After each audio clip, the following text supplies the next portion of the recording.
the discussion today is I'm sorry. I'm sorry. Have you ever had to say you're sorry? Yes, should be a common phrase in our vocabulary. So what can we do practically when we're talking about relationships and talking about saying I'm sorry? You can't not say you're sorry. You're going to blow it. You're going to blow it with each other, with your coworkers, with your kids. Blowing it's going to happen. Yeah. But what can we do practically? Yeah, absolutely. We're all human. That's just part of our nature. We are going to mess up. And especially with the people closest to us, right? A lot of times we have to remember, like, when the girls get super upset or when you're upset. And for the girls, we're like their safe place. For you, I'm more of your safe place. So sometimes we get more of that stuff. From the people that are closest to us. From the people that are closest to Yes. us. But you're also my safe place. So then I have to remember, hey, really, that wasn't necessarily about you. Yeah. But thank you. Yeah. Also thank you for being that, but I'm sorry because you didn't deserve to be treated that way. And so That's great insight. yeah, but practical ways for me, so we kind of talked about this a little bit. Sometimes you got to put up some like boundaries to know when these things happen, it's most likely I'm going to have to say I'm sorry because yeah, when I'm tired, so we kind of talked about this already. When I'm tired, Yeah. it's not good. So maybe don't watch the last Netflix show that I was going to watch. Could have probably stopped at 4 instead of I going didn't watch that I'm many. joking. But no, I love what you're saying. On your calendar and in your life, we're all going to be busy. And so what we've really worked on and we're working on is making sure that we have time in our schedule for us to refresh and to be in a healthy place. And then the sorries come a lot less because you're emotionally in a good place. Yeah. Then when you're going, and you're you're emotionally charged, then something sets you off. You're so much, you're in a better place to know the triggers Yeah. that can set you off. So even knowing the triggers and being healthy in your time so that you can handle those better. Because everything snowballs. And then little things become He keeps big looking at things. me like everything snowballs and little things become big things. Oh yeah, it's true. Yeah. It's true. So talk about some practical ways to really say sorry. Well, be quick to apologize. Be quick to say you're sorry. I think the only thing, asking the question, in this argument, in this frustration, are my relationships going to be better?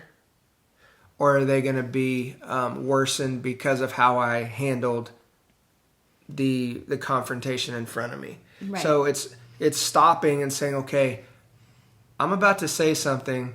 Is this going to be encouraging or discouraging to the people around me?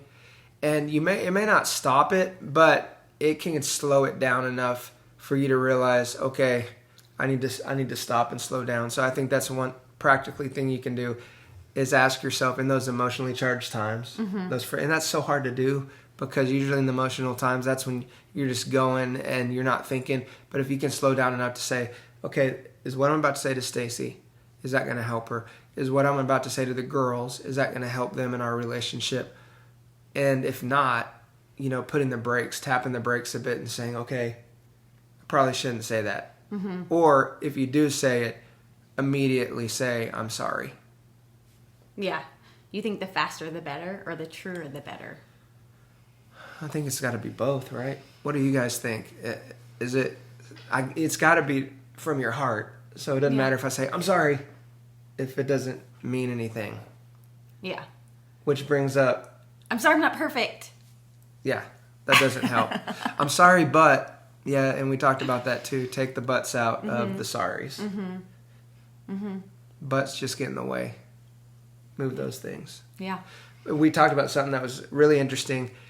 What if you keep having to say you're sorry about the same thing? You had an interesting point with that. Yeah. If you find you're saying sorry I'm saying sorry like a Canadian. Sorry over and over and over again. That's probably a behavior that needs to change. Where there has to be action following the I'm sorry. Yeah. Or there's not a change of heart, like you said, or a change of attitude.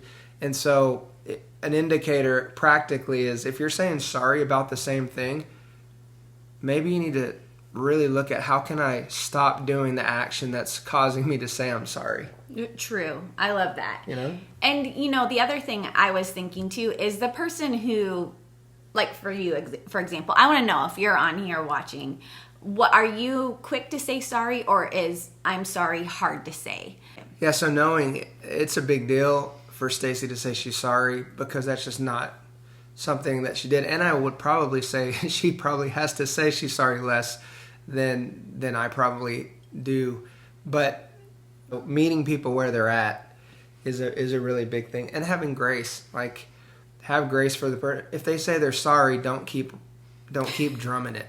Like, I'm not saying names. I'm not even eye contact. I'm looking right here. But if someone says they're sorry, forgive and forget. Really, if they're genuinely sorry and their actions and their heart, you can't judge their heart, but if their intentions are, man, they're really working on it, let it be. Like, hey, I'm sorry, let's start over again. Hi, my name is Joey. And that helps too. So practically restarting and saying, hey, we're not going to let this, hold us back from great moments that are to come.